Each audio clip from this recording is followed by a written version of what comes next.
Hi, welcome to the Father and Son Watch Show. I'm John, and this is my good guy, my son. Elliott. Hi there.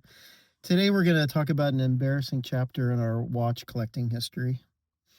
Yeah. You want to start the story, or you want me to start it? Well, one day we were looking around at antiques at this place, and we saw this Tag Heuer. Um, Oh, sorry, guys. yeah, we saw this Tag Heuer for sale, so we jumped at it. It was like 30, right? It was like $35, and Yeah. we were kind of mesmerized by the tag on there. Yeah. So we got it, and then after leaving, we realized that it was missing the pip right here. Which should have been our first clue. Yeah. But it wasn't, was it? No. Then yeah. And it wasn't running either, but we thought, oh, it probably just needs a battery. Yeah. How did we figure out that it was a battery operated one and not a mechanical? Didn't we?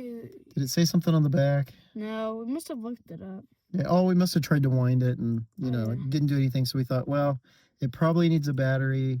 Oh, no, I know how we found out.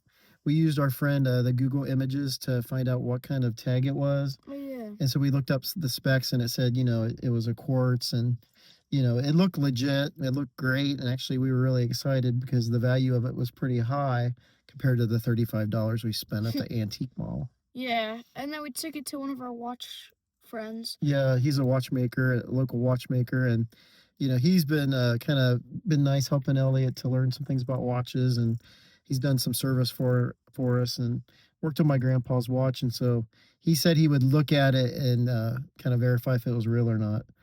What made you think it was real? I don't know. We have a friend who also had a fake, so then All right. I don't know. It just. Did you think yours was real and his was fake? I thought his was real too. Yeah, we had a friend that had what he thought was a real Rolex that he had bought overseas. And so actually we'll get to that part of the story, but yeah, he's talked about his for a while to verify and see if it's real or not. I don't know. It just like the back even had the Tag Heuer on it. I don't know. I just.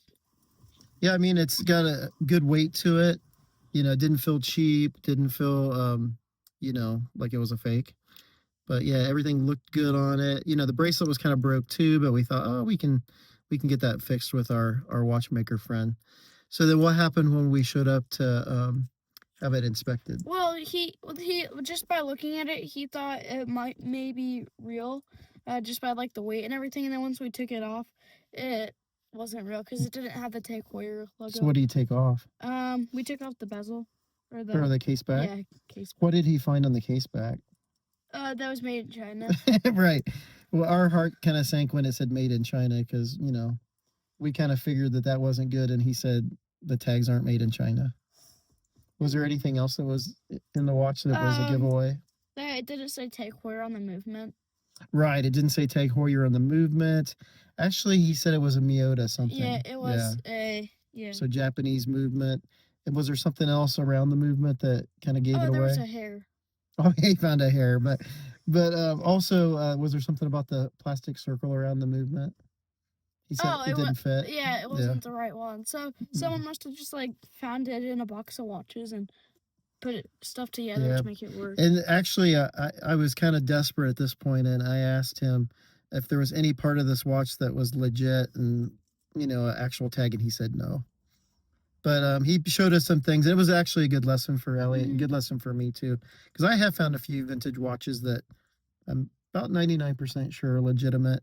And actually, he looked at one of them while we were there and verified that it was legitimate. It was a Timex, like a vintage Timex. But he said that there was some rust on here. You can't really see it on the camera, but there was some rust on the band. He said probably a real tag wouldn't rust like that. Except he did say the pins in the bracelet, they could rust, and that would not be a legit sign that it was fake. But yeah.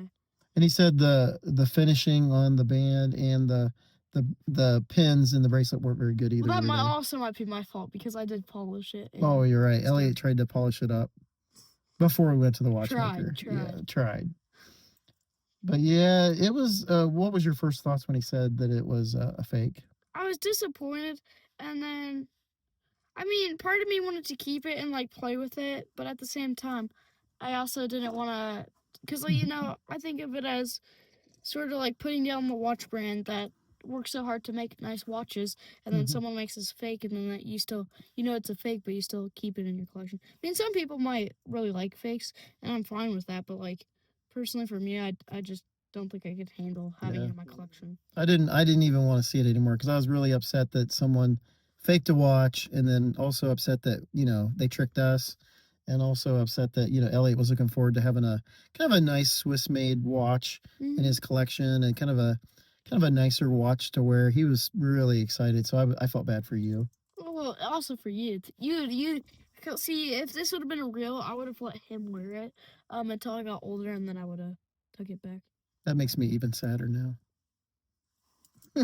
But yeah, I was really bummed, and then funny. It was funny because our friend that we know that had what he thought was a real Rolex called at the same time, and so he sent some pictures to our watchmaker friend, and while we were all looking at the photos, the watchmaker pointed out all the bad things about his fake Rolex, and so Elliot found out the same time as our friend Paul that he'd been scammed. Yeah. So, do you have any pointers for people that might be finding a watch that might look like it's too good to be true? If it's too good to be true, it probably isn't true. I mean, maybe. Like that one guy, somehow he found a really expensive watch. Oh, like at a yard sale. Sometimes Yeah. people find those things. See that yeah, but like, also just like before you get it, if you can, I'd look it up and make sure, see like the tips, and if there's anything that it doesn't have that the picture shows of the real, then Yeah, and one thing we could have done, and our watchmaker friend said that he could do this, and not everybody else can do this. But what I would have done if I had a chance is I would have actually I would have called him, and I would have asked the antique shop just to hold on to this for a little bit, and then I would have called him and just seen when he can come over to look at it, and he would have picked it up and looked at it probably in a couple minutes and known it was fake. yeah. Then we wouldn't wasted our time. Or money. Yeah, and money. So where are we gonna go from here, bub? We're gonna be better about fakes and. It looks like your body's made out of a watch. Oh yeah. So yeah, we're gonna be wiser and more knowledgeable. But what are we gonna do with this watch?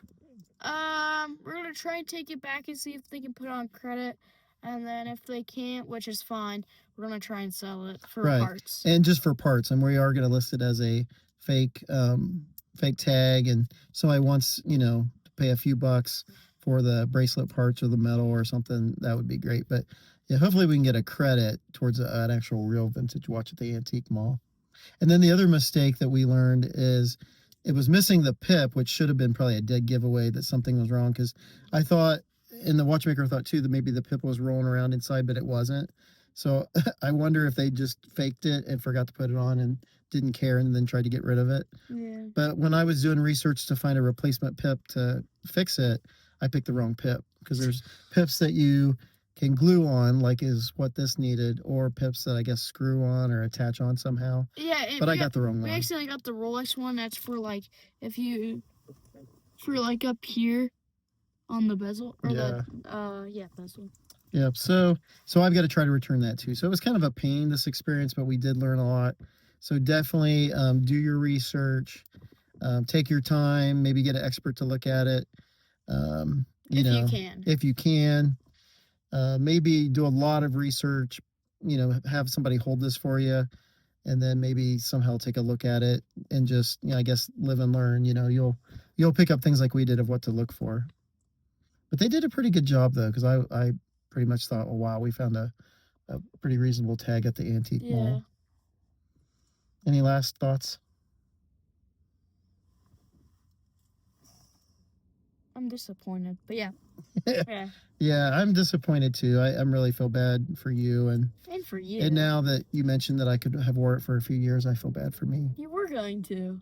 Well, I was going to, but I didn't really know it till that day, and you kind of told me that. Now, if they would have said it was a real tag, would you have still let me wear it? Because Yeah. really, I couldn't wear it to school. I mean, Oh, right. We wouldn't want you to wear it at school if it was real. yeah, I couldn't. I would be kind of nervous about wearing it out because it doesn't really fit me yet. Right. So I would have let you wear it. That would have been bad luck if it had been real and then it would have fell off your wrist somewhere and you lost it. Yeah, or got really destroyed. Right. All right, everybody. So be smart with vintage watches. There are some good ones to be had out there, but there's some lemons like this one. Yeah. Bad watch. Bad boy. Bad boy. Bad boy. Well, you guys remember to like and subscribe.